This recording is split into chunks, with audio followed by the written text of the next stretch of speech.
Fort Columba was the name of a fortification and later the army post that developed around it from 1806 to 1904.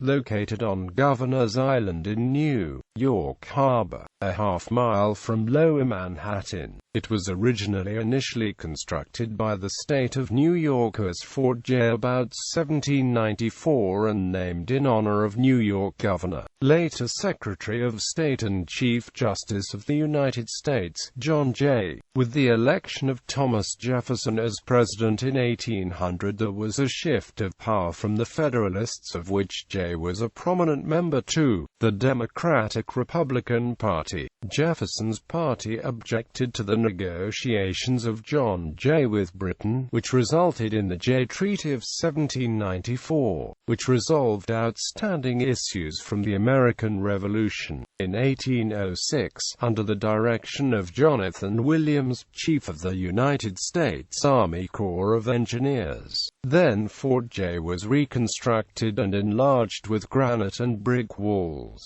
This was part of what became known as the second system of U.S. seacoast fortifications. As the fort was being enlarged and strengthened, the fortification and army post were renamed Fort Columbus sometime between December 15, 1806, and July 21, 1807, presumably for 15th-century explorer Christopher Columbus. Edmund Banks Smith, an Episcopal priest, army chaplain, and author of an early history of Governor's Island in 1913, opined that this change was supposed to have been due to Jay's temporary unpopularity with the Republican Party, which was not satisfied with the Jay Treaty with England. Quote, "Whether or not this was in fact the case has yet to be substantiated, as no orders or documentation for this change have been found." The fort retained the name Columbus throughout the remainder of the 19th century, finally reclaiming the name Fort Jay in 1904. Fort Columbus played an important role in the military life of New York City as the largest army post defending the city. The fortification, in concert with Fort Wood on Liberty Island, Fort Gibson on Ellis Island, Castle Clinton at the Battery in Lower Manhattan, and two other fortifications on Governor's Island, South Battery and Castle Williams, provided protection for the city and Upper New York Bay. This system of coastal fortifications is credited with discouraging the British from taking any naval action against the city during the War of 1812, leaving easier targets in the Great Lakes, the Chesapeake Bay and the Gulf of Mexico below New Orleans.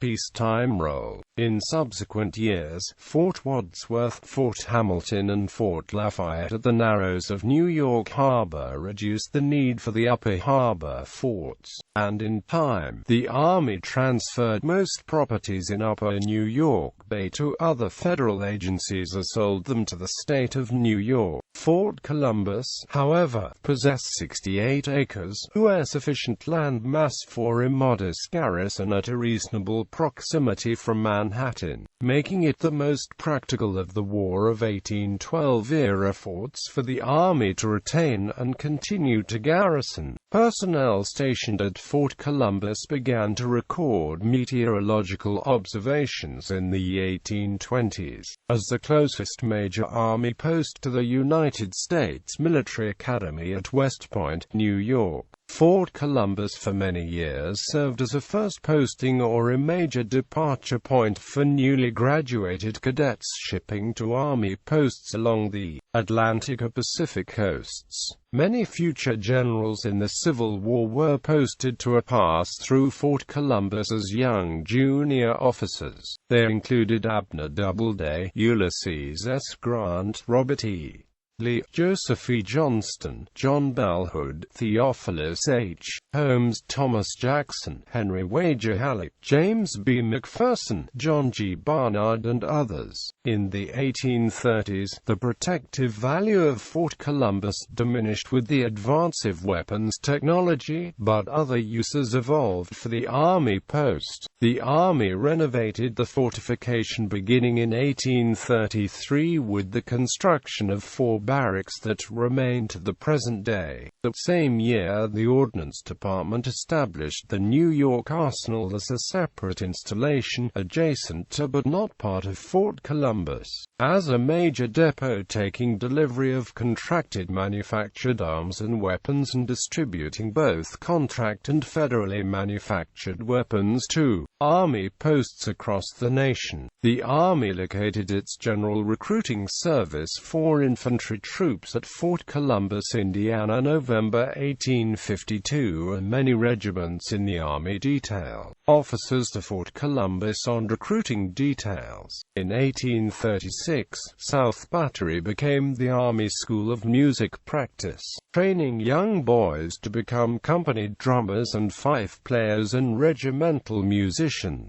Role in the beginning of the Civil War. Twice in December 1860 and April 1861, the Army secretly dispatched troops and provisions from Fort Columbus to relieve the besieged garrison at Fort Sumter in Charleston, South Carolina. Outgoing President James Buchanan initiated the first effort, but cadets from the Citadel, the military college of South Carolina, fired on the Army-chartered New York-based steamship Star of the West on the 9th of January 1861 as it entered Charleston Harbor. The incident provoked a crisis, prompting other Southern states began to more seriously consider secession from the Union. The second effort, which marked the beginning of the Civil War, also failed when it prompted South Carolina forces to fire on Fort Sumter early in the morning of the 9th of April 1861. During the Civil War, Fort Columbus served as a recruitment center and hospital. Fort Columbus and Castle Williams also served as a temporary prisoner of war camp and confinement hospital for Confederate prisoners during the war. Major General William H.C. Whiting died of dysentery in February 1865 in the post hospital shortly after his surrender at the Battle of Fort Fisher, North Carolina. He was the highest-ranking Confederate officer to die as a prisoner of war.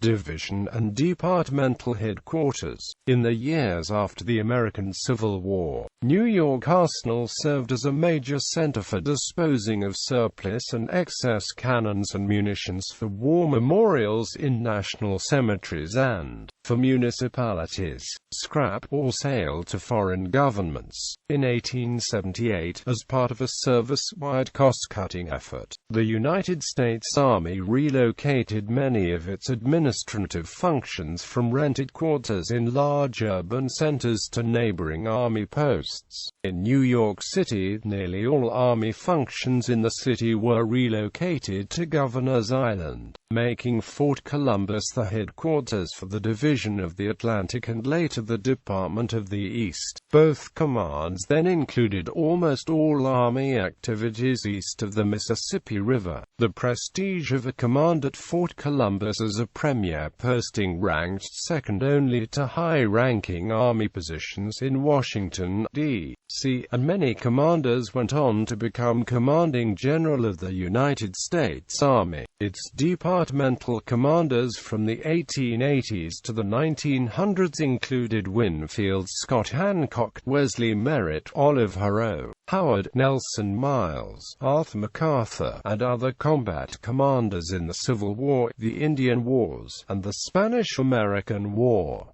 Fort Jay again. Secretary of War Elihu Root, an appointee of President Theodore Roosevelt, ordered the restoration of the name Fort Jay for the fortification and army post in February 1904, shortly before leaving office. Root, a New Yorker, was an admirer of John Jay and the Federalist Party. For more information about the Army post on Governor's Island after 1904, see Fort Jay.